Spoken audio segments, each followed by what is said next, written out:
All right, so the question that has come up is, how do we know how the letters from Baha'u'llah, the tablets to the kings and rulers, were dispatched and what their responses were? And unfortunately, Shoghi Effendi and God Passes By and most Baha'i histories don't give an account of that. So Mujan Momin wrote me back and said, for the Shah, we have an account by a non-Baha'i of what he heard from an eyewitness. You can find this in the chapter on Badi and Bayuzi, King of Glory. Other details are also in that chapter.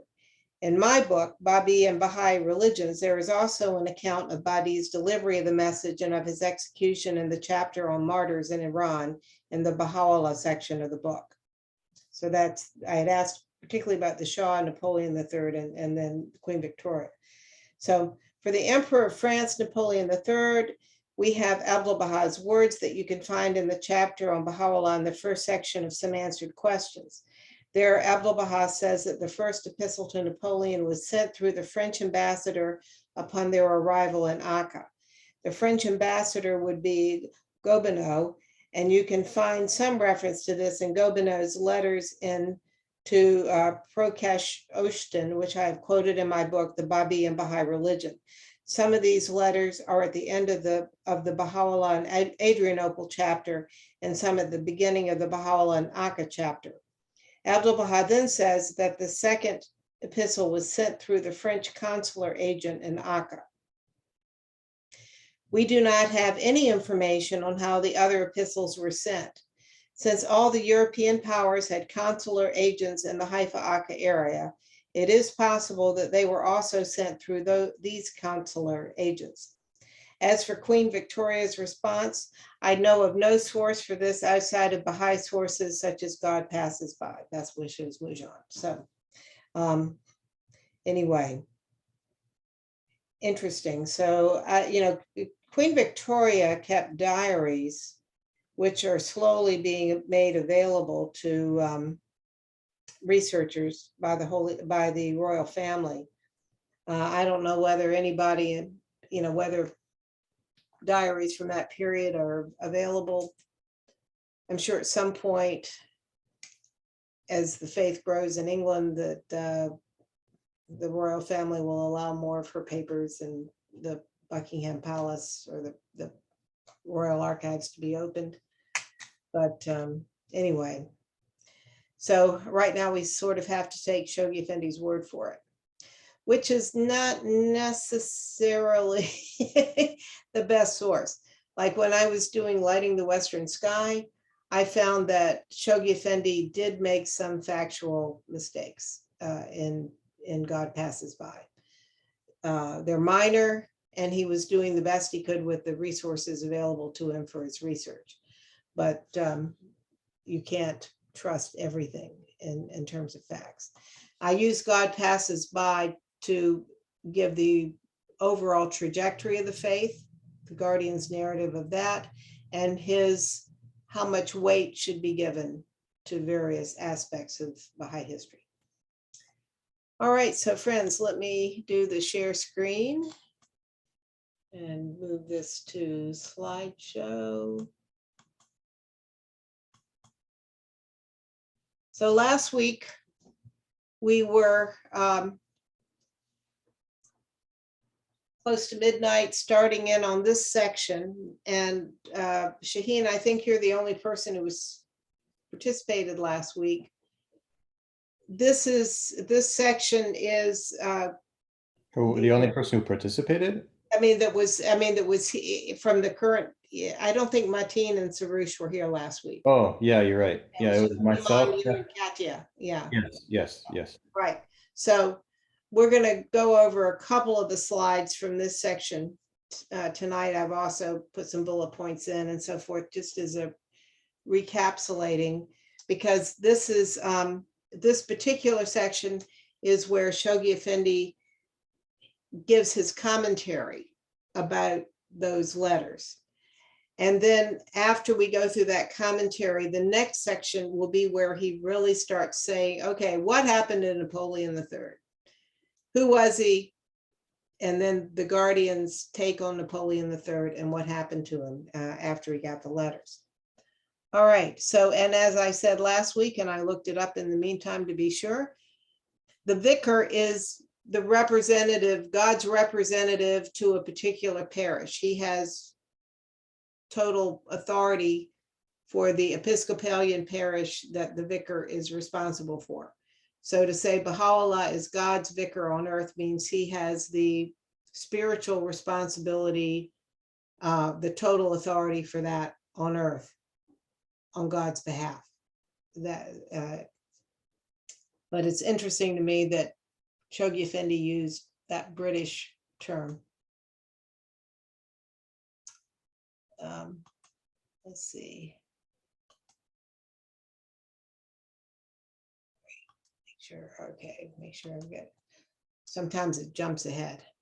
So in this first one, the Guardian is really saying that when, if we could see the full tablets, because he only excerpted them, that they are far beyond what he is able to show. How vast a panorama these gem-like, these soul-searching, divinely uttered pronouncements, what memories they provoke, how sublime the principles they inculcate, what hopes they engender. And yet how fragmentary must these above quoted words, suited as they are to the immediate purpose of my theme, appear when compared with the torrential majesty which only the reading of the full text can disclose. Martin, can you pick up he who was God's vicar on earth? He who is God's vicar on earth, addressing at the most critical moment when his revelation was attaining its zenith, those who concentrated in their persons the splendor, the sovereignty, and the strength of earthly dominion, could certainly not subtract one jot or tittle from the weight and force which the presentation of so historic a message demanded.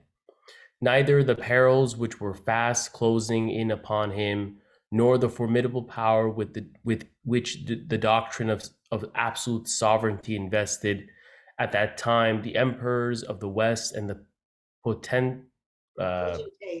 potentates of the East could restrain the exile and prisoner of Adrianople from communicating the full blast of his message to his twin imperial persecutors, as well as to the rest of their fellow sovereigns. So he's talking about the timing of all this. And he says, as at the moment when his revelation was attaining its zenith. So this is the 1867 through 1870 period, when he's being banished one more time from Adrianople, this time to Akka, which many people would say was the low point, to be there as a prisoner in the citadel. But the Guardian is wanting us to understand that this is when his revelation was attaining its zenith. You know, those banners of light as he's entering the city of Akka.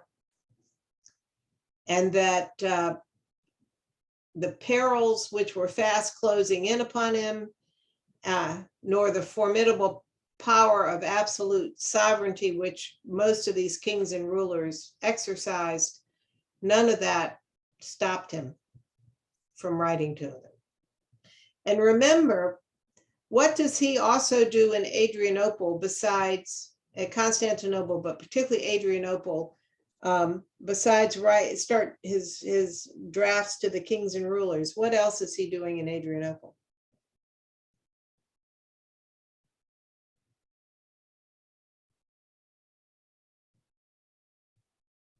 Well, about what year is this?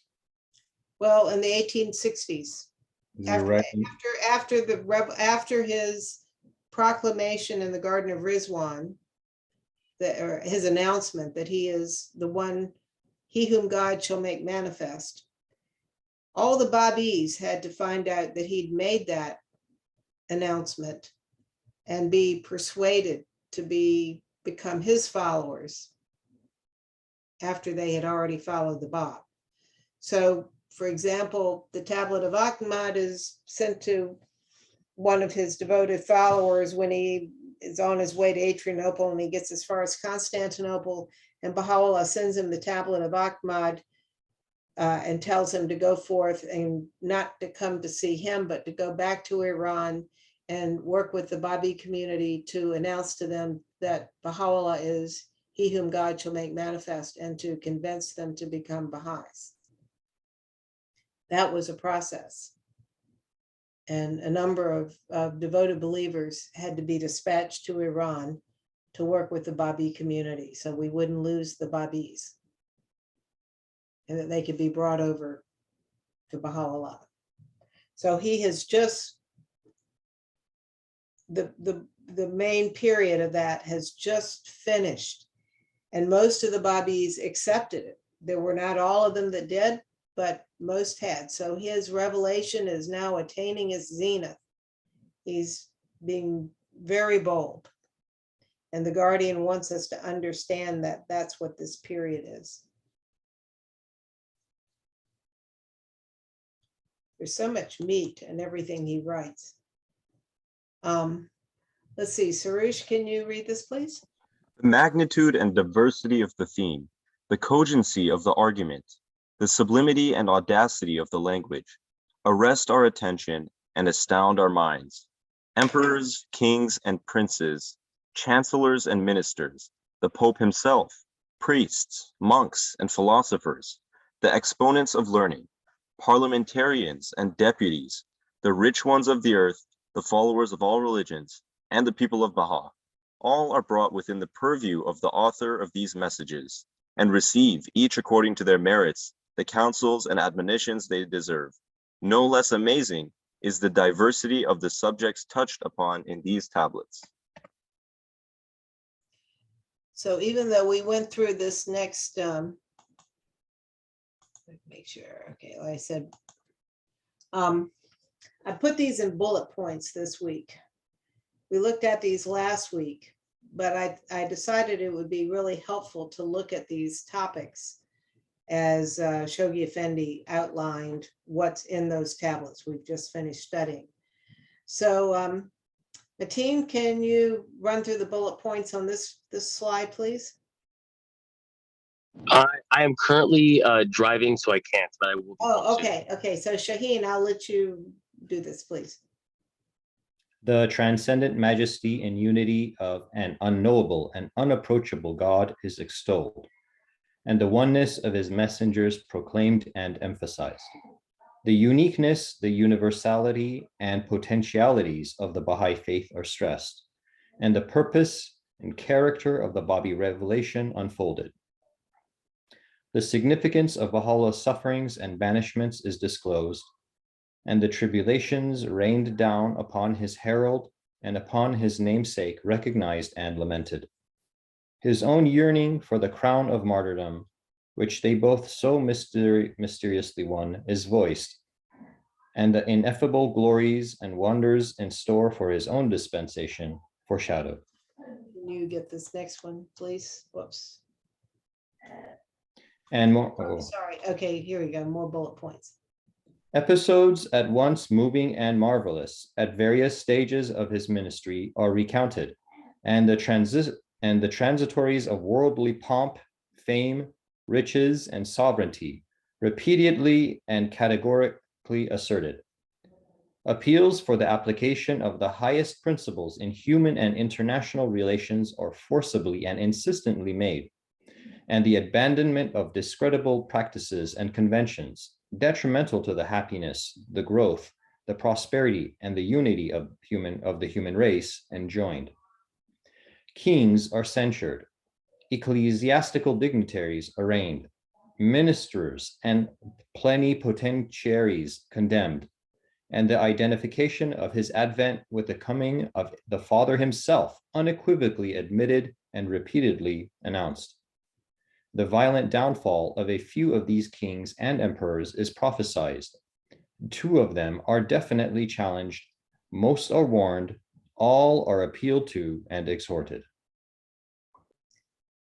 So here in one paragraph, he gives a summary of all the topics in those letters. When he talks about the coming of the Father himself, of course, this is the New Testament he's referring to. Jesus keeps talking about the coming of the Father, who is identified, we know, as Baha'u'llah. Any thoughts on the Guardian's summary of the topics in those tablets?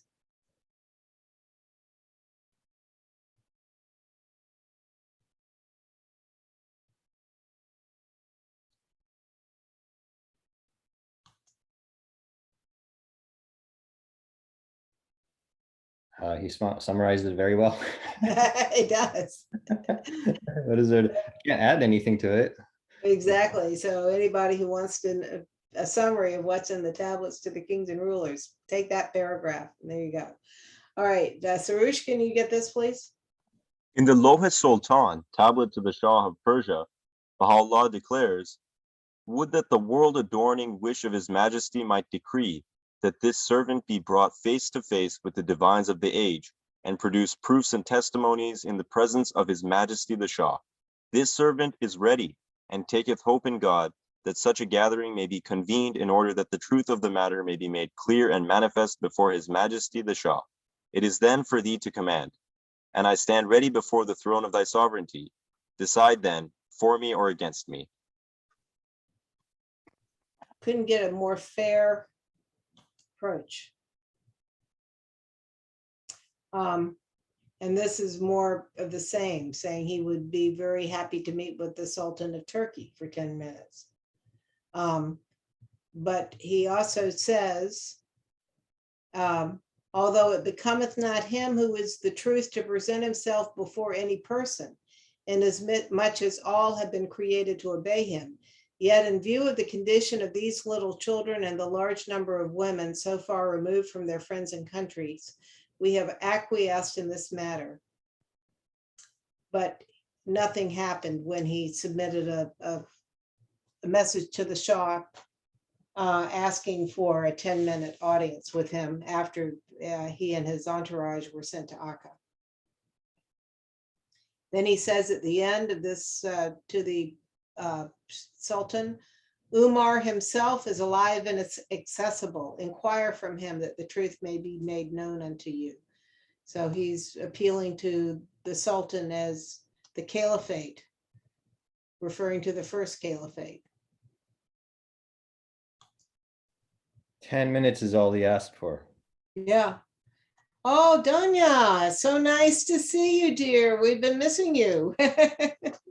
I'm so sorry. We've had summer of service here the last month, so I've been missing a lot of sessions, but it's good to be here. Well, we're glad to see you. Wonderful. I'm glad you're involved in summer of service. So we are now going through the section where the Guardian is summarizing the letters that Baha'u'llah wrote to the kings and rulers. And then before we end the evening, we'll start going through the section where he talks about each ruler and gives his personal understanding of the history of each of those rulers and what happened to them after they got the tablet. I think it's the most exciting part of this whole thing. So we're sort of summarizing some ground that we went over a little bit last week. So poor Shaheen is going through this again.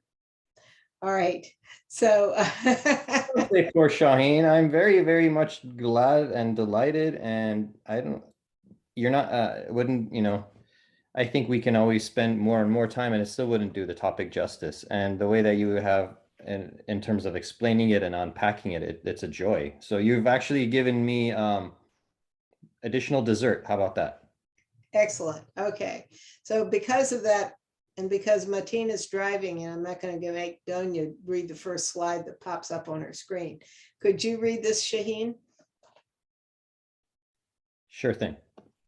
Referring to these tablets addressed to the sovereigns of the earth, and which Abdu'l-Baha has acclaimed as a miracle, Baha'u'llah has written, Each one of them hath been designated by a special name. The first hath been named the rumbling, the second the blow, the third the inevitable, the fourth the plain, the fifth the catastrophe, and the others the stunning trumpet blast, the near event, the great terror, the trumpet, the bugle, and their like, so that all the peoples of the earth may know of a certainty and may witness with outward and inner eyes that he who is the Lord of names hath prevailed and will continue to prevail under all conditions over all men. Never since the beginning of the world hath the message been so openly proclaimed. Glorified be this power which hath shone forth and compassed the worlds. This act of the causer of causes hath, when revealed, produced two results. It hath at once sharpened the swords of the infidels and unloosed the tongues of such as have turned towards him in his remembrance and praise. You know, Baha'u'llah had a sense of humor. By the way, Nawab, his wife, was known for her sense of humor, and so was the greatest holy leaf. They were very funny. But when you start reading Baha'u'llah, sometimes you have to remember he's being funny. I actually take these names of these tablets. Oh, we'll call this one going out to the Kaiser Wilhelm. We'll call this the catastrophe. And I'm sure all the people sitting with Baha'u'llah are smiling, going, yeah. And the one to the Shah, we'll call that the Great Terror. And why don't we call the one to, I mean, we don't know which one of these goes with which of the letters, but his giving them names, the rumbling, the blow, the stunning trumpet blast, the bugle, to me, that is, there's a spiritual significance that he would name these like that. But also, I'm sure that as he did so, he had a smile on his face. What do you think he means by the plain? The plain. I don't know. I mean, in one sense, it could be that he's making plain great truths.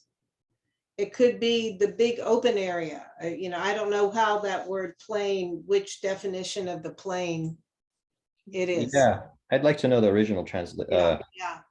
the original word used before translation. It's very, it's not clear to me at all. Yeah.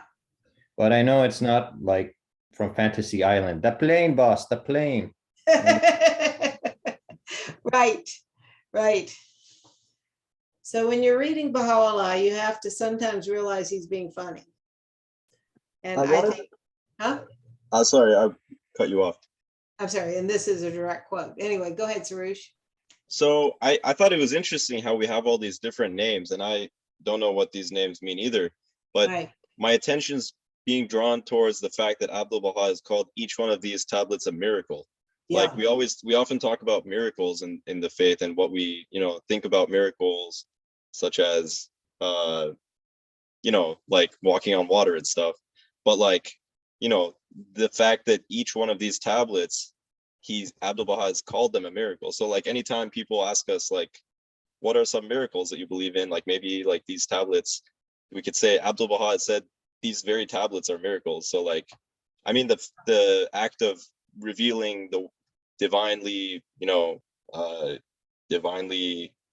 not divinely inspired, but directly divine word of God is a miracle. And I guess these tablets are just that. So I think, I feel like maybe mentioning this, like mentioning the fact that I feel like this is very special. Like this, this paragraph, like the fact that Abdu'l-Baha has mentioned these tablets to be, I haven't read the entire tablets in their entirety. I haven't read Summons to the Lord of Hosts, where I think the entire tablets are now translated, right? But they're still not completely translated, which is interesting. Oh, yeah, we don't have all of it. But yeah, I mean, particularly for a faith that we don't like to call much of anything a miracle. even Mirza Jafar being raised from the dead twice. We don't talk about that much. But to call these tablets a miracle, you're exactly right. I mean, it really says how important they are. And this is exactly the point that Chogi Effendi's trying to get across. And then look at this. Go ahead. Sorry, the causer of causes. Yes, yes. I love that. I think, I was actually listening to something, and this is actually a long time ago. This is like something that was recorded 20 years ago. It's actually like a funny sketch or it's actually, I think you guys know who Ali G is. He's interviewing actually he was interviewing a Christian minister, and I don't know if it was a Catholic priest or it was something of Protestant nature, but nonetheless, they understood, at least that guy did, what constitutes a real miracle. And he was talking about the life of Christ itself, and his teachings are miracles. So I was like, there's hope from humanity after all, that some people can see this and realize that the transformation of hearts is the greatest miracle of all. Right. So Baha'u'llah himself says this act, meaning this sending out this group of letters, this act of the causer of causes, has produced two results. It first sharpened the swords of the infidel, so it increased the persecution and unloosed the tongues of such as have turned towards him in his remembrance and praise. So it gave the believers courage to start teaching the faith, and at the same time increased persecution.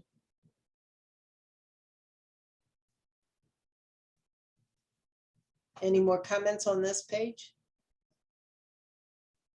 We'll continue with the rest of this paragraph.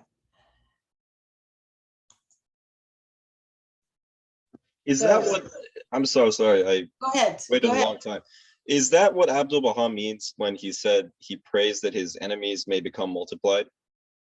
Like the sharpening of the swords of the infidels, or what did we just read? I think it sounds kind of similar. Well, we know that persecution is actually in the long run a good thing. It has at once sharpened the swords of the infidels. And certainly Baha'u'llah knew before he ever sent the tablets that was going to happen, and unloose the tongues of such as had turned toward him in his remembrance and praise. I mean, we know when Khomeini, after the Iranian Revolution, the publicity the faith got because of the persecutions that were going on, the martyrdoms and the people being put in jail, it really backfired. It really made the faith well known, especially at the upper levels of government, and the elites of the world became very aware of us, and we became very good at knowing how to work with governments and how to get publicity, because we've worked hard on that because of the Iranian situation for now since 1979, 40 years. So anyway, so yeah, persecution always helps us. If you're the one in prison, it may not feel that way, but it does. Actually, I remember talking to one pilgrim I had one time who was thrown into prison, I think in Egypt. And because he was well connected in the finance world, they only kept him for 24 hours and he was disappointed. He felt like he'd been cheated, that he wasn't in prison longer. So Donya, can you read this, please? This is the effect of the fertilizing winds, mention of which hath been made aforetime in the Lohe Hekad. The whole earth is now in a state of pregnancy. The day is approaching when it will have yielded its noblest fruits, when from it will have sprung forth the loftiest trees, the most enchanting blossoms, the most heavenly blessings. Immeasurably exalted is the breeze that wafteth from the garment of thy Lord, the glorified. For lo, it hath breathed the fragrance and made all things new.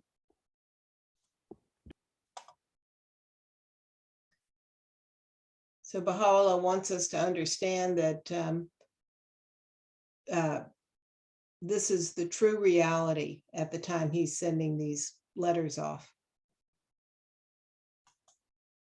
And Sarush, can you read this, please? Well is it with them that comprehend. It is indubitably clear and evident that in these things he who is the Lord of revelation hath sought nothing for himself, though aware that they would lead to tribulations and be the cause of the troubles. Did I skip a line? And be the cause of troubles and afflictive trials. He solely as a token of his loving kindness and favor, and for the purpose of quickening the dead and of manifesting the cause of the Lord of all names and attributes, and of redeeming all who are on earth, hath closed his eyes to his own well-being, and borne that which no other person hath borne or will bear.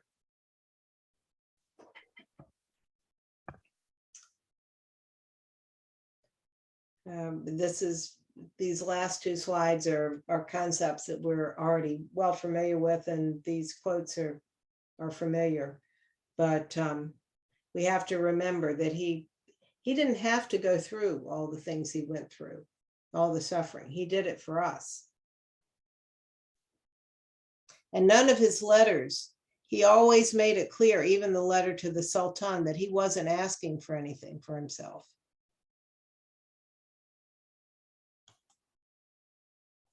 All right, now we're back to the Guardian.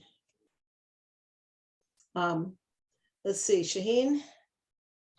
The most important of his tablets addressed to individual sovereigns, Baha'u'llah ordered to be written in the form of a pentacle, symbolizing the temple of man, including therein, as a conclusion, the following words, which reveal the importance he attached to those messages and indicate their direct association with the prophecy of the Old Testament.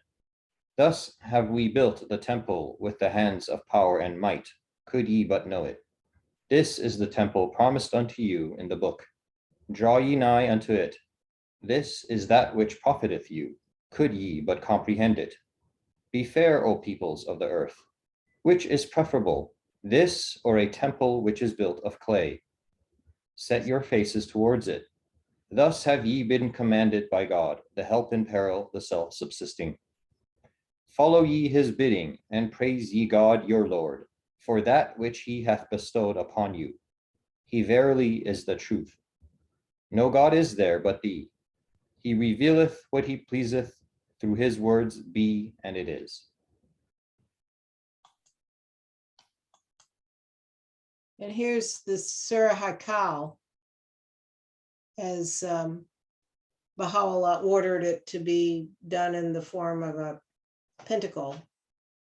And of course, this shape is not just a 5-pointed star, which, by the way, is one of the Baha'i symbols, not just the 9-pointed star, but it's the same, it's also the symbol of the human being. And he and the Bab both use this shape for really important tablets. So he asked that the particular tablets to particular kings be written in this form, which again was his way of saying, this is really important, pay attention to this. Do we know who penned this one? Was it Mishkin Ghala? You know, that's a very interesting question, because his second son, or Muhammad Ali, his eldest son by the second wife, was also an outstanding calligrapher. And there were people who considered him to be superior to Mishkin Kalam.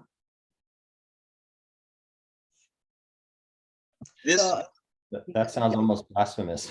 And that does, but he was, he was still in the faith until several years after the passing of his father. So during Baha'u'llah's own lifetime, he may well have used that son to do some of this.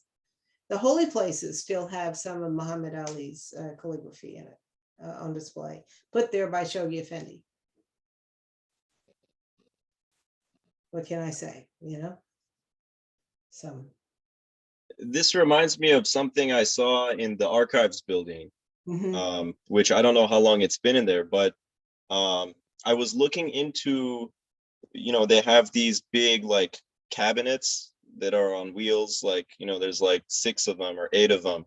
And I was like, absorbed in looking at one of these cabinets that I was on, the tour, it wasn't the same, it wasn't Dr. Beheshti, it was another guy who was, anyway, Right. he was opening one of these other, like, there's these doors they open for these other cabinets. And then he opened this thing, and then my dad said, come over here. And then from a distance, I couldn't see it. Like, I could only see these features, these outlines on the edge of it. But as I got closer, I could see that this was, it looked like a verse that maybe someone had written very faintly with like a uh, brush or something. But then I looked even closer, and then I noticed that it was really, really tiny writing that someone had written with like a couple of hairs or something. I think someone said like it was a horse hairs or something they used. And it was the entire Kitab al-Aqdas written in the form of a single like surah from the Quran. And it was Right. so impressive to me that I was like, it reminds me of this. I don't know which is more. And the tour guide like said who the person was who penned it. But it's just so impressive to me to be able to, like visualize the whole Kitab al-Aqdas. I don't even know how they did it, like how they knew how small to write it or how to even put it into the form of bigger writing. But it was just incredible. And then I walked back and I couldn't see it again. Like, it was so finely written. It was amazing. It reminds me of this. Well, Bob and Baha'u'llah could write very tiny as well, but one of these is is on display in Baha'u'llah's chamber at Masre. But also Baha'u'llah, what's on display at the mansion at Baji, in the room next to the room where Baha'u'llah ascended, where they have a cabinet full of examples of the writings in the original. The hidden words are all on one page, one sheet of paper. The original was the hidden words is just one sheet of paper. That's something I missed. I think or maybe I just didn't realize it, but I do remember seeing this, but it was the one that's like, it looks like this, but it's just the star. It's Right. right? Yeah. There have been amazing Baha'i calligraphers over the last 150 years who have done those sorts of things. Anyway, so, all right. Mateen. Yes, you're not driving. Can you read this, please? Sure. Referring to this same subject, he, in one of his tablets, thus addresses the followers of Jesus Christ. O concourse of the followers of the Son, verily the temple hath been built with the hands of the will of your Lord, the Almighty, the All-Bounteous. Bear then witness, O people, unto that which I say, which is preferable that which is built of clay, or that which is built by the hands of your Lord, the revealer of verses. This is the temple promised unto you in the tablets. It calleth aloud, O followers of religions, haste ye to attain unto him who is the source of all causes, and follow not every infidel and doubter. For those of you who didn't come from a Christian background, or a Jewish background, it's hard to understand the importance of the concept of the temple, not a temple, but the temple. The temple in Jerusalem where the Dome of the Rock is today. The whole of Jewish life, even if you didn't live in the Holy Land, revolved around the concept of that temple as a focal point. And anyway, there is actually an organized group of Orthodox Jews who are gathering all the necessary materials with the hope that they will be allowed to tear down the Dome of the Rock and rebuild the temple in Jerusalem, which would cause World War III. But anyway, so. Danya, could you read this, please? This is a guardian again. It should not be forgotten that apart from these specific tablets in which the kings of the earth are severally and collectively addressed, Baha'u'llah has revealed other tablets in the Lohe race, being an outstanding example, and interspersed the mass of his voluminous writings with unnumbered passages in which direct addresses as well as references have been made to ministers, governments, and their accredited representatives. I am not concerned, however, with such addresses and references, which, vital as they are, cannot be regarded as being endowed with that peculiar pregnancy which direct and specific messages, voiced by the manifestation of God and directed to the world's chief, how do you pronounce that? Magistrates. Magistrates in his day must possess. The chief magistrates, these are people who are, and a magistrate is a person working for the court, and a court official who can issue formal documents and summons and so forth. So the world's people in authority is what he's saying, chief magistrates, which means these are people in authority who can tell you what to do. But he's saying that if you look through Baha'u'llah's, I interpret the Guardian in this paragraph as saying he's given us the most important passages of the most important tablets addressed to the kings and rulers. There are lots of other places where he talks about government and ministers, in particular government officials and clergy and so forth. And that's fine, but that's not what the promised day has come, is not, this letter is not going to get into all those. He just wants to alert you to them. Now we come to a dear friends moment. Mateen, can you read this, please? Dear friends, enough has been said to portray the tribulations which for so long a time overwhelmed the founders of so preeminent a revelation, and which the world has so disastrously ignored. Sufficient attention has also been directed to the messages addressed to those sovereign rulers who, either in the exercise of their unconditioned authority, have deliberately provoked these sufferings, or could have, in the plenitude of their power, arisen to mitigate their effect or deflect their tragic course. Let us now consider the consequences that have ensued. The reaction of these monarchs was, as already stated, varied and unmistakable, and as the march of events has gradually unfolded, disastrous in its consequences.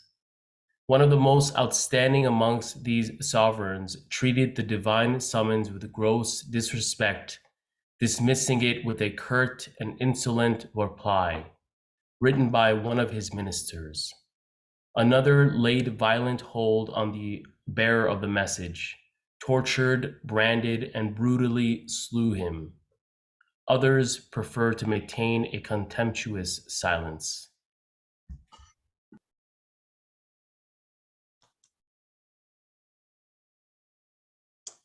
Sarush, can you? All failed completely in their duty to arise and extend their resistance. Two of them in particular, prompted by the dual impulse of fear and anger, tightened their grip on the cause they had jointly resolved to uproot. The one condemned his divine prisoner to yet another banishment, to the most unsightly of cities in appearance, the most detestable in climate, and the foulest in water, whilst the other, powerless to lay hands on the prime mover of a hated faith, subjected its adherents under his sway to abject and savage cruelties. The recital of Baha'u'llah's sufferings, embodied in those messages, failed to evoke compassion in their hearts. His appeals, the like of which neither the annals of Christianity nor even those of Islam have recorded, were disdainfully rejected. The dark warnings he uttered were haughtily scorned. The bold challenges he issued were ignored. The chastisements he predicted, they derisively brushed aside. So of course, here at the beginning, he's talking first about the Sultan and then the Shah, and in the previous one, he refers to the delivery of the letter to the Shah and how he had Badi brutally tortured and killed for being the messenger. And he also talks about as referring back to Napoleon III, I think, in that the previous paragraph.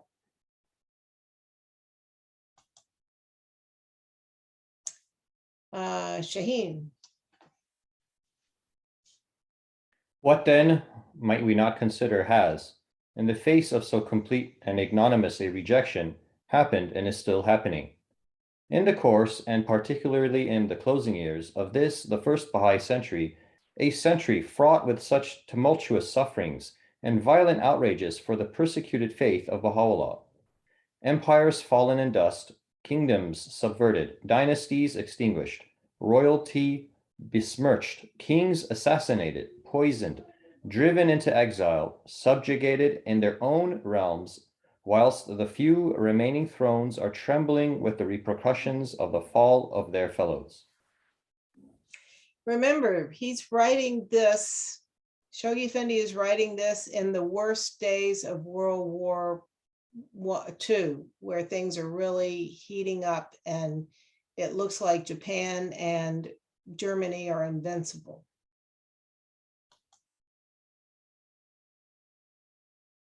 Danya, can you get this one, please?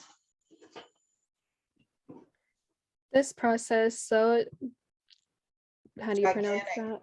Gigantic. Oh, so catastrophic may be said to have had its inception on that memorable night when in obscure corner of Shiraz, the Bab, in the presence of the first letter to believe in him, revealed the first chapter of his celebrated commentary on the Surah of Joseph, in which he trumpeted his call to the sovereigns and princes of the earth.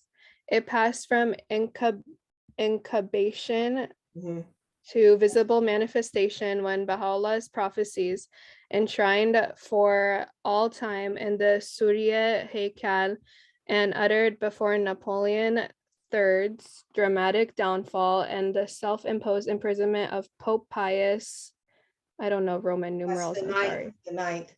The ninth in the Vatican were fulfilled. It gathered momentum when, in the days of Abdul Baha, the Great War extinguished the Romanov, the Hohenzollern, and Habsburg dynasties, and converted powerful time-honored monarchies into republics. It was further accelerated soon after Abdul Baha's passing by the demise of the Effete Qajar dynasty in Persia and the stupendous collapse of both the Sultanate and the Caliphate. So he's really saying something amazing here in this paragraph, the Guardian. He says, think about that little upper room that night in Shiraz when Mullah Hussein is having tea with the Bab. And they have this amazing conversation during which the Bab offers to write a commentary on the Surah of Joseph, which is one of the signs that he is the Gayyam. This little quiet event, this conversation between two people, was what set in motion the fall of all the great rulers of the time.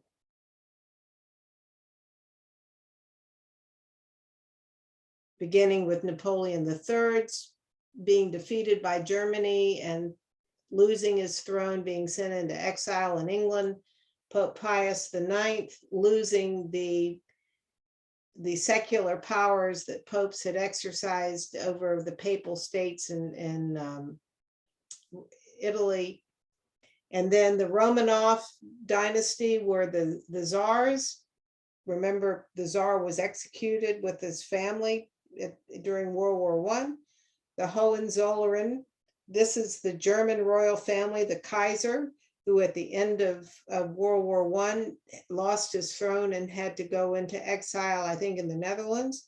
and the Habsburg dynasties. Now, the Habsburgs ran this dynasty went back practically to Charlemagne. It had included Spain and huge areas, including Austria, Hungary, and the whole what we later called Yugoslavia, Serbia, that whole Balkan Peninsula, all gone at the end of World War I. And many of these countries went from being ruled by monarchies to being republics, and a republic doesn't have a monarchy. The United States is a republic. England is not, it's a constitutional monarchy. And then he says, on top of that, after Abdul-Baha dies, the Shah of Iran, the Qajar dynasty perishes, and the Young Turks Revolution gets rid of the Sultanate and the Caliphate. And all of that started that night the Bab declared himself to Mullah Hussein. He set that in motion.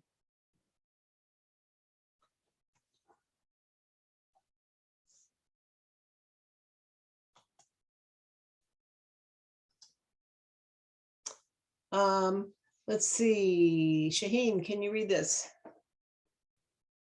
It is still operating under our very eyes as we behold the fate which, in the course of this colossal and ravaging struggle, is successively overtaking the crowned heads of the European continent. Surely no man contemplating dispassionately the manifestations of this relentless revolutionizing process within comparatively so short a time can escape the conclusion that the last 100 years may well be regarded, in so far as the fortunes of royalty are concerned, as one of the most cataclysmic periods in the annals of mankind. All right, I'm going to switch to a different PowerPoint. Now, let's see. So let me.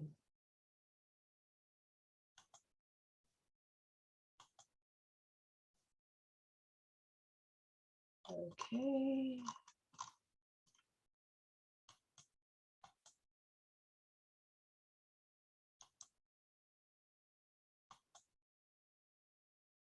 Okay, are you seeing humiliation, immediate and complete?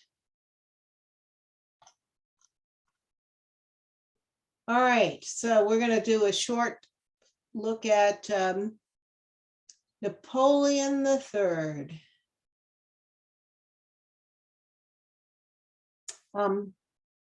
We've lost Mateen. No, Mateen is, I'm not sure where Mateen is. Sarush, can you read this, please? I'm here, by the way, if you needed me. Oh, you are, okay, so I will him read it. call on you in a minute. Okay. Of all the monarchs of the earth, at the time when Baha'u'llah, proclaiming his message to them, revealed in the Surah Muluk in Adrianople, the most august and influential were the French emperor and the supreme pontiff. In the political and religious spheres, they respectively held the foremost rank, and the humiliation both suffered was alike immediate and complete.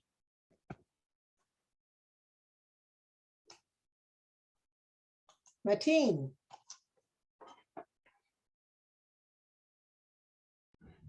Napoleon III, son of Louis Bonaparte, brother of Napoleon I, few historians will deny, the most outstanding monarch of his day in the West.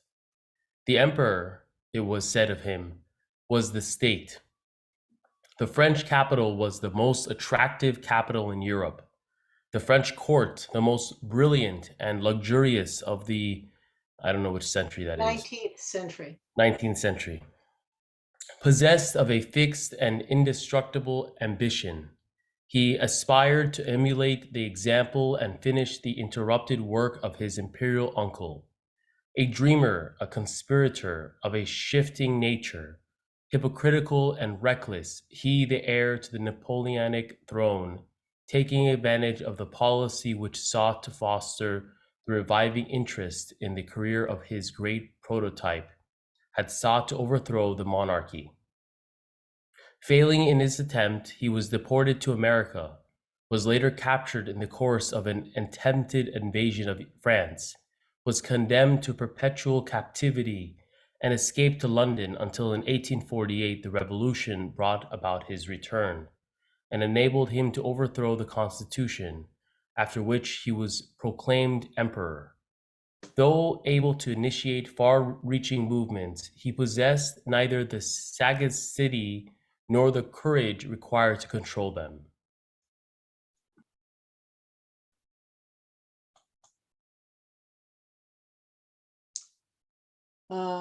Let's see, Shaheen, can you read this? To this man, the last emperor of the French, who through foreign conquest had striven to endear his dynasty to the people, who even cherished the ideal of making France the center of a revived Roman Empire, to such a man, the exile of Akka, already thrice banished by Sultan Abdul Aziz, had transmitted, from behind the walls of the barracks in which he lay imprisoned, an epistle which bore this indubitably clear arraignment and ominous prophecy. We testify that which wakened thee was not their cry, but the promptings of thine own passions. For we tested thee and found thee wanting. Hadst thou been sincere in thy words, thou wouldst not have cast behind thy back the book of God, when it was sent unto thee by him who is the Almighty, the All-Wise. For what thou hast done, thy kingdom shall be thrown into confusion, and thine empire shall pass from thine hands as a punishment for that which thou hast wrought. So here is the nephew of Napoleon Bonaparte, hoping to again increase the French Empire. And here is this little prisoner, the exile of Akka, who had sent him one letter, which he ignored, and actually said some nasty things about it, and writes to him again and says, I know when you went to war in the Crimea on the side of England against the Turks, that your motive was not pure, you were ambitious. You were dishonest about that, and that God has tested you. And because of this, you're going to lose your kingdom, and your empire shall pass from your hands because you have done some bad things and you're being punished.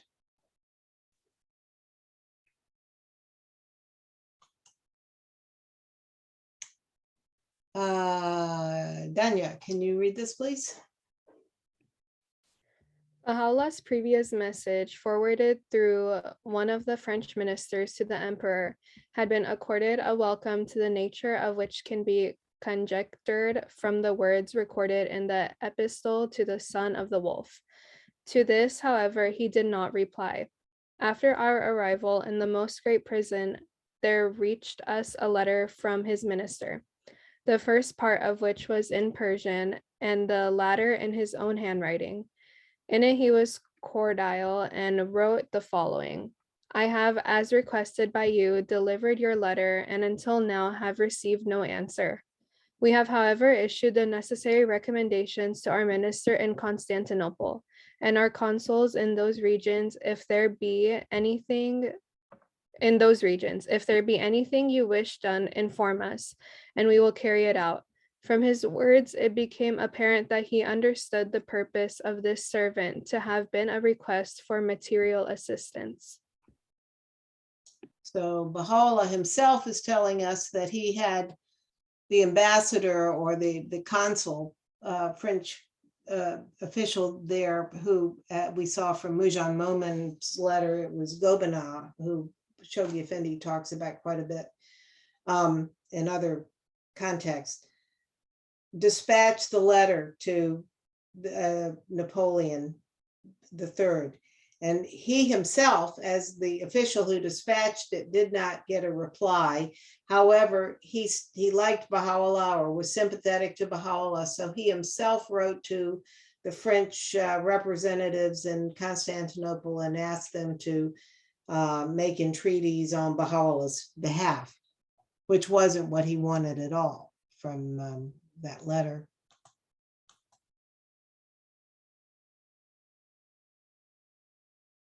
Let's see. All right. Shaheen, can you get this, please? Oh, no, let's see. Wait a minute. Let's see. Sorry, I have a defective mouse. So. In his first tablet, Baha'u'llah, wishing to test the sincerity of the emperor's motives and deliberately assuming a meek and unprovocative tone, had, after expatiating on the sufferings he had endured, addressed him in the following words. Two statements graciously uttered by the king of the age have reached the ears of these wronged ones. These pronouncements are, in truth, the king of all pronouncements, the like of which have never been heard from any sovereign. The first was the answer given the Russian government when it inquired why the war was waged against it. Thou didst reply, the cry of the oppressed who, without guilt or blame, were drowned in the Black Sea wakened me at dawn. Wherefore I took up arms against thee.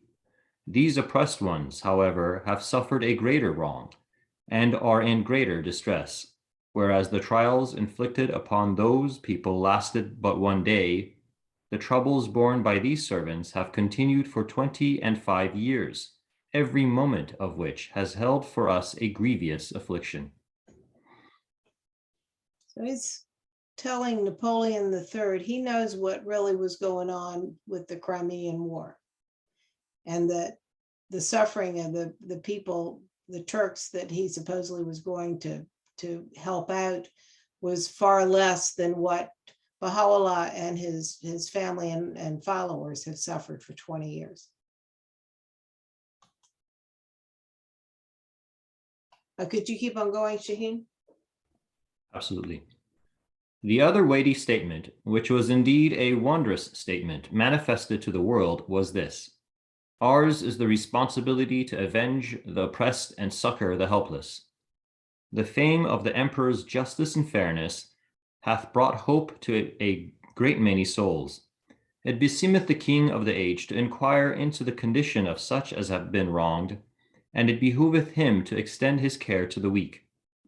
Verily, there hath not been, nor is there now, on earth anyone as oppressed as we are, or as helpless as these wanderers. Any comment on what he was saying to Napoleon III?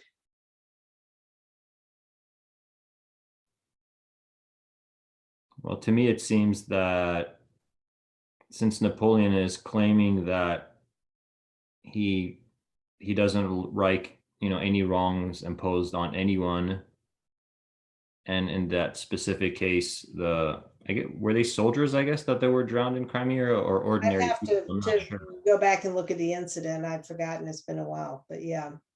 Well, whoever they were, it seems that it was, at least according to Napoleon, some unjust thing that happened. That is the quote unquote motive behind his arising to wage war. One moment. And so if that be the case, then what about the condition of the people who are in Akka imprisoned for no reason? Right. Have been done so for 25 years. Surely if you are so sympathetic to anyone who suffered, as Baha'u'llah says, for but one day, then what about those who have had constant suffering for 25 years? Right. So he's giving him an opportunity to actually test his sincerity. Right. Like, if this is your sincerity, then you will also help us. And then since he didn't, or he ignored it, he said that, we found thee wanting, right? Right. Right. And it's interesting that the Guardian put it in English using lowercase king of the age. So Baha'u'llah is saying to Napoleon that of all the kings alive in 1868, that he is the primary king of that age, which is interesting because Queen Victoria, her empire is much bigger than the King of France, but she's not an absolute monarch. Parliament is the one making the rules, not her. So Napoleon the Third, who has the French colonies in Africa and Asia and the Caribbean and so forth, he is addressing as the king of the age. So he's the bigwig, huh? He is the bigwig, and the Guardian said that in the introductory paragraph to this section, that it was the pontiff and the Napoleon III who were the bigwigs. Okay, Donya, can you get this, please? It is reported that upon receipt of this first message, that superficial, tricky, and pride-intoxicated monarch flung down the tablet saying, "If this man is God, I am two gods."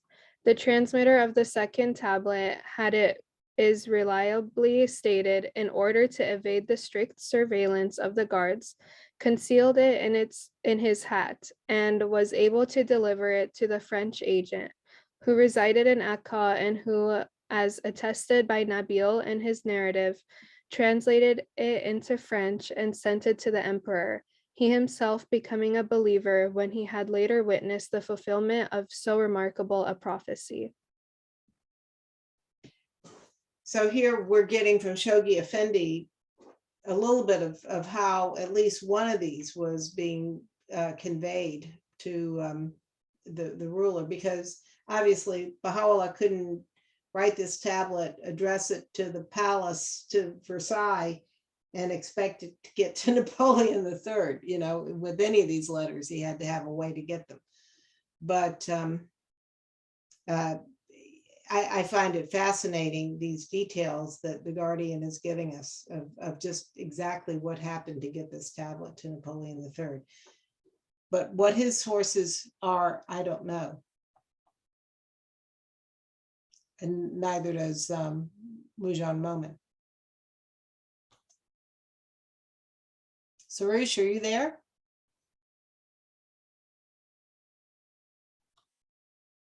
Haji Sarush, are you there? If not, I will let Mateen get this one. Could you get this? We're almost done. The significance of the somber and pregnant words uttered by Baha'u'llah in his second tablet was soon revealed. He who was actuated in provoking the Crimean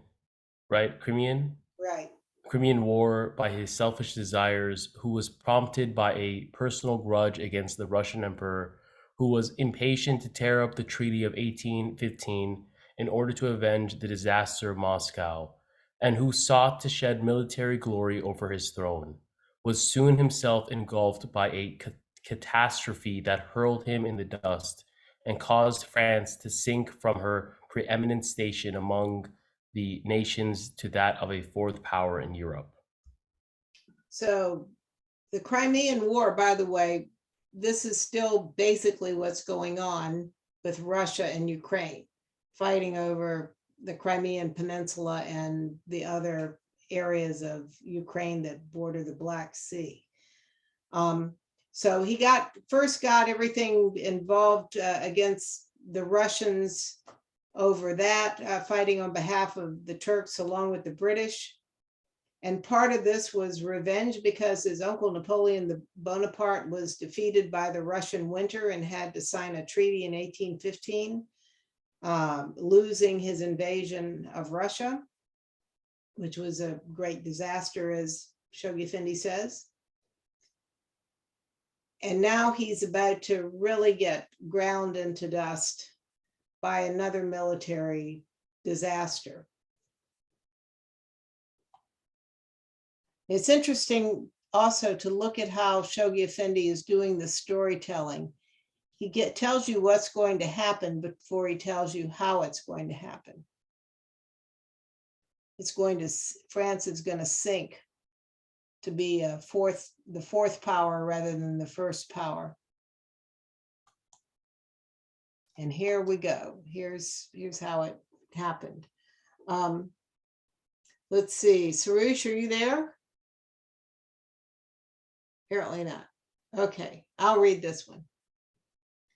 The Battle of Sedan in 1870 sealed the fate of the French emperor. The whole of his army was broken up and surrendered, constituting the greatest capitulation hitherto recorded in modern history. A crushing indemnity was exacted. He himself was taken prisoner. His only son, the Prince Imperial, was killed a few years later in the Zulu War. This is in Africa, that one.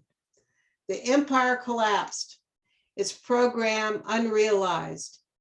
The Republic was proclaimed. Paris was subsequently besieged and capitulated. The terrible year, marked by civil war, exceeding in its ferocity the Franco-German War, followed. William I, the Prussian king, was proclaimed German emperor, and the very palace, which stood as a mighty monument and symbol of the power and pride of Louis XIV, a power which had been secured to some extent by the humiliation of Germany. Deposed by a disaster so appalling that it resounded throughout the world, this false and boastful monarch suffered in the end, until his death, the same exile as that which, in the case of Baha'u'llah, he had so heartlessly ignored.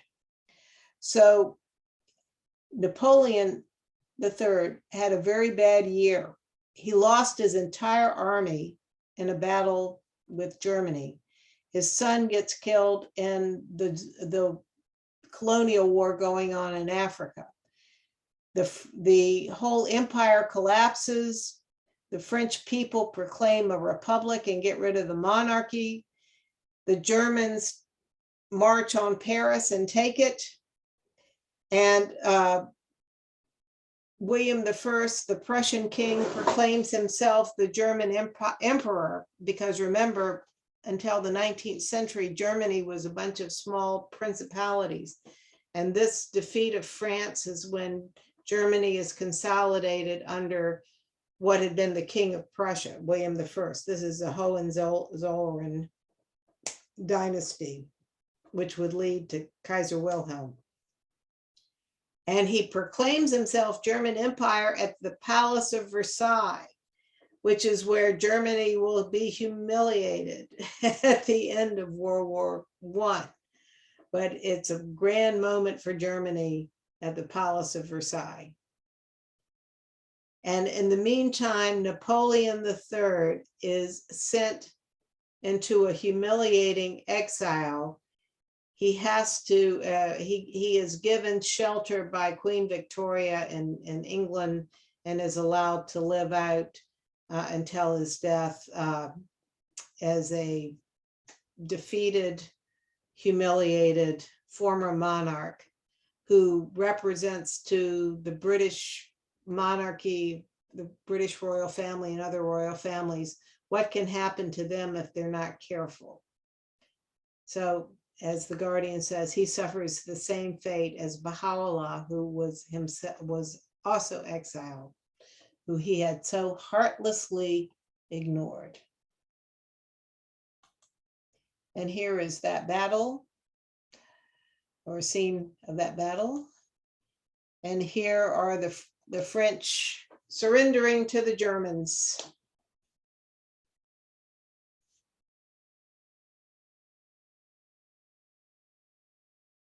So next week we will start with the Pope, who suffered just as much as Napoleon III, if not more, because the Vatican basically, the papacy lost all of its worldly power for the most part after Pope Pius IX got the tablet from Baha'u'llah. So any thoughts or comments on what we've been through this evening?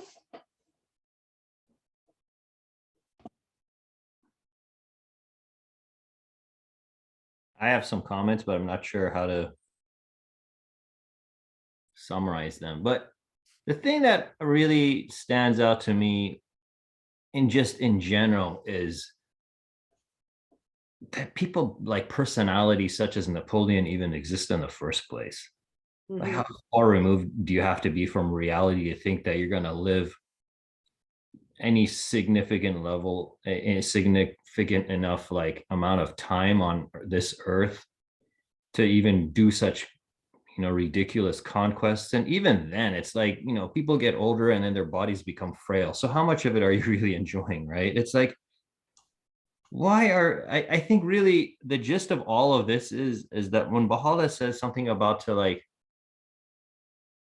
what does he say? Oh, okay. He says that the essence of true safety is to remain silent, to look at the end of things, and to renounce the world. Those are the three things, the criteria of true safety. And it's like, you're not doing any of those. You're not going to have a life safe from suffering. You're doing the exact opposite. All these emperors and rulers and by the way, the Pope Pius the Ninth, right? Not the 8th, not the 10th. I think that's the 9th. Right.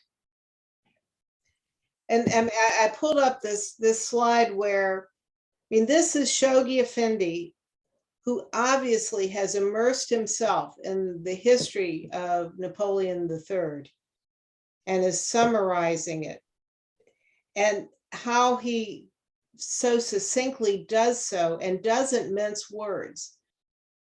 A dreamer, a conspirator of a shifting nature, hypocritical and reckless, he, the heir to the Napoleonic throne. And then at the end, he says, though able to initiate far-reaching movements, he possessed neither the sagacity, which is wisdom, nor the courage required to control them. He's psychoanalyzing Napoleon III, Shoghi Effendi is, in a definitive way, because he is also the sign of God on earth at the time he's writing this. So I just find this very fascinating. Sorry. Go ahead. I was going to mention this. I was like, well, Shine, you say the same thing, like, people, how can people like this exist?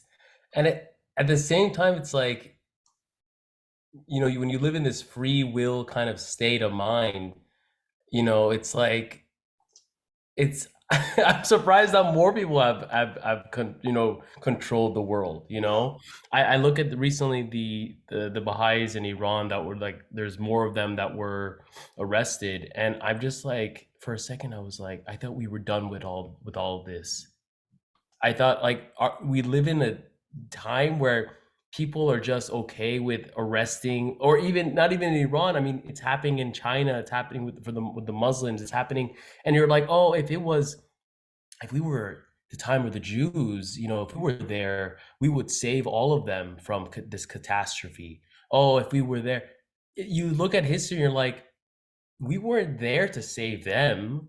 We were just there because we won the war. And it mind boggles me that we're still like, how simple it really, if you look at Putin, how simple it is for someone just to cause havoc on a small group of people, a religious set of people, an ethnic background.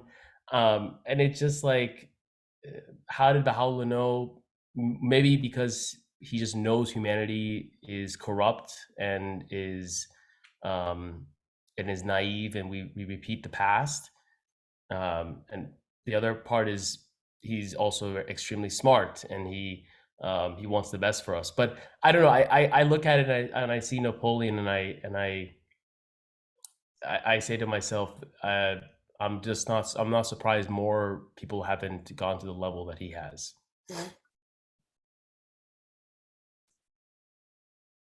Yeah. The idea of ruling the world is very enticing to certain people. Yeah. I guess it's the three things that people will generally look for is either money, power, or fame, or maybe all three, or some combination of the three, or whatever. But it's like, I don't know. It's all selfish lust. Doesn't matter what it is. I was gonna say something else too. I forgot though. Oh yeah, yeah. I think that the way that we read the writings, there's the layer of, as Baha'u'llah has said it, when he's especially when he says, for what thou hast done, you know, the what did he say? It'll be his kingdom will be, or his ruling king will be thrown into confusion, right? He says Right. that, and you basically saying you'll lose it all, you end up with nothing for what, and it seems like he's foreshadowing that this is a punishment from God, and we like to think as Baha'is that, like, we have to remember that Baha'u'llah is speaking in a language, it's not just the language that Baha'u'llah is speaking with, but he's speaking with a capacity to his audience being Napoleon III, who has a Christian background, but also a particular worldview infused in him, which would be that, God does things actively. It's the whole idea of a man on the beard. I bid this to happen. I want that to happen, and be it is. Whereas somebody is like, why would God be so involved in that much detail? Other people are thinking like, oh, God would never micromanage. He would just kind of set the affairs in order, and then things would play out on their own. But Baha'u'llah does allow us to understand that actually, it's mentioned by the Guardian, where he's pointing out the actual nature of Napoleon, that he didn't have the wisdom to rule. He didn't have the sagacity or the courage, right? So he's actually saying that bereft of these two requirements, anybody, were they to be in that position, sooner or later they would lose that power.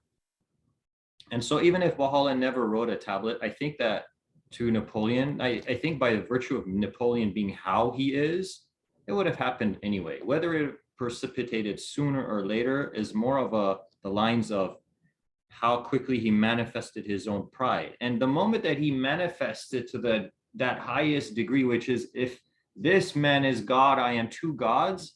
I mean, how much bigger of an egotistical presentation can you display? And then you're going to go with that attitude towards whatever you're doing. And we've seen countless times, as history has demonstrated with kings and rulers, well, even before the time of Baha'u'llah, that whoever tries to reign with this attitude, tries to go to war with this attitude, even criminals today. I think there was someone who said, like, you don't, like, was going to be incarcerated in California. He's like, dude, you don't want to like try to get out of this with California. There's like a 98% incarceration rate. Like, do a plea bargain instead. It's some famous person. Someone told me yesterday. Sorush knows. And the guy's like, good, because I'm the 2%. Like, he thinks he's the 2% that is going to be able to, like, not. It's like, who the heck are you? So that very attitude is the downfall of the person. Right. But Baha'u'llah is, I think, conveying it in a message which is a good lesson for us in humanity, that is how the will of God operates through the world. It's through our own actions, and that justice is swift. There's a tablet in which Baha'u'llah talks about how the justice of God is actually swift. It's instantaneous. Cause and effect don't have a delay. Just as when you drop something, gravity doesn't, there's no, as Abdul-Baha says, there's no slack in the laws of God. You drop something, it drops. It doesn't think about it, wait 2 seconds, then drop. So justice is swift in the same way. It's just that our perception of justice is different than God's perception of justice. So we may not think that justice has happened, or that justice is delayed or whatever, but no, according to Baha'u'llah, it happens instantly. That's an interesting point. Kathy, I have a question on that. Do you believe, to an extent, then, kind of what Shaheen's saying, like, do you think that Napoleon was defeated because there was some sort of coincidental thing that I always, like, when I would read, as a child, your parents kind of tell you, don't go against Baha'u'llah because, like, look what he does to Napoleon, he can do to you. Like, is this idea that, like, because Napoleon pushed Baha'u'llah's letters away, because he said, this man's a joke type of thing. So Baha'u'llah sort of as not revenge, but as like, okay, well now you're gonna get it type of attitude, or you think it was this type of thing where it's like every ruler, no matter, like Shaheen said, whichever way they go, that they will fall on their own. Well, I think it was much worse for him because he was had the problem of he defied a messenger of God. Most of us don't get that opportunity. So he defied a messenger of God, and in an arrogant way. So he was going to get a stronger dose of what Putin and all these other people who do terrible things are going to ultimately get, whether it's in this world or the next, but in terms of divine punishment. But he was directly addressed by God in a letter. Most kings and rulers don't get that, and he did. So it's I think that's a big part of it. But when you look at history, you look at a battle, there are so many factors.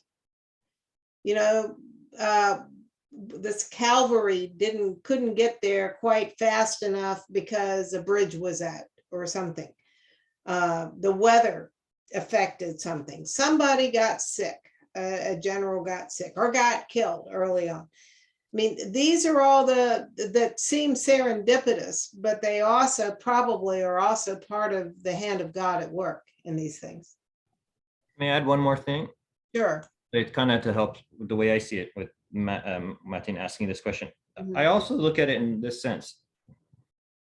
Baha'u'llah also mentioned in that tablet what is required for Napoleon to be successful Right. in his endeavor. Right. So Napoleon had the opportunity of learning from the manifestation of God, who is supremely wise, like infinitely wise, right? Right. So he gave up the best counsel that he had. So he set himself up for failure in two ways, right? Because he could have been also neutral about the letter. Right. He could have just been neutral. And a lot of the people who were neutral with Baha'u'llah's letters, they fared much better. But so you're going to take whatever recommendation your military officers are going to give you, or whoever who thinks something, but you're not going to take the recommendation of the all-knowing, the all-wise. Like, okay, that's maybe not the best. That's not brilliant, in my opinion. Right. You're already setting yourself up for failure. Right. And in fact, if he had done that, if he had demonstrated sincerity, he would have been able to, conquer in a way that's much different than Napoleon would have done. He would have probably understood that to truly conquer is to conquer the hearts, which would mean to submit himself. Right. And then he would have maybe won the love of the people rather than rule by fear, right? So it's an entire shift in the entire process of the nature of his whole worldview, which would change, which would have saved himself from that abject failure, right? And that is way more miraculous than and I think much more elegant and more godlike. Right. A simple, oh, you're going to get it now, Right. But being that is his worldview, Right. all those things that you're mentioning, Kathy, whether it's somebody being sick or this and that, yeah, those were already baked into the system. Like the sinking of the Titanic, it wasn't one thing that caused it. Everybody wants to focus on the iceberg ahead. Oops, we didn't, we didn't veer quick enough. But what about the guy that was so hungover that he couldn't captain the ship to begin with?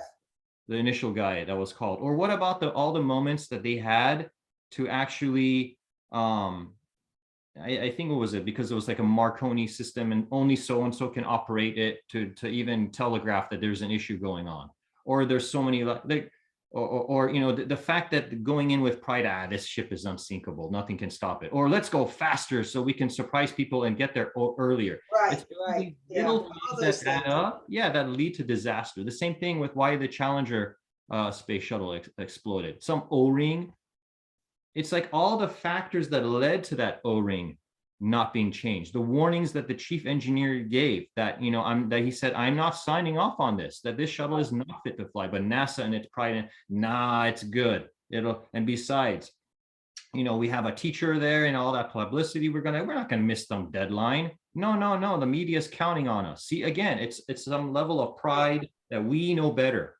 Right, The moment that you do that, it's your downfall. right, It's baked into God's laws. right. So it is the hand of God, but it's the hand of God through the operation of his love were already set in motion Right. from the moment of the end it is. Well, and then there's sometimes that it truly is the hand of God because it's the weather. Like for example, Washington's troops were saved when they were pretty much in a corner over and I guess it was in now what would be Brooklyn, and a fog came and allowed them to escape by water because of the fog. So these things happen, and who knows what happened. I didn't get into the Battle of Sedan to see all the ins and outs of it, but they went into it with the biggest army, and they should have won. And in fact, instead, he loses his entire army. I mean, it's sort of like Dunkirk, if the British had not been able to evacuate at Dunkirk. That was the entire British army for the most part, except the garrisons around in the colonies. So, I mean, it was total. So, but God works in mysterious ways.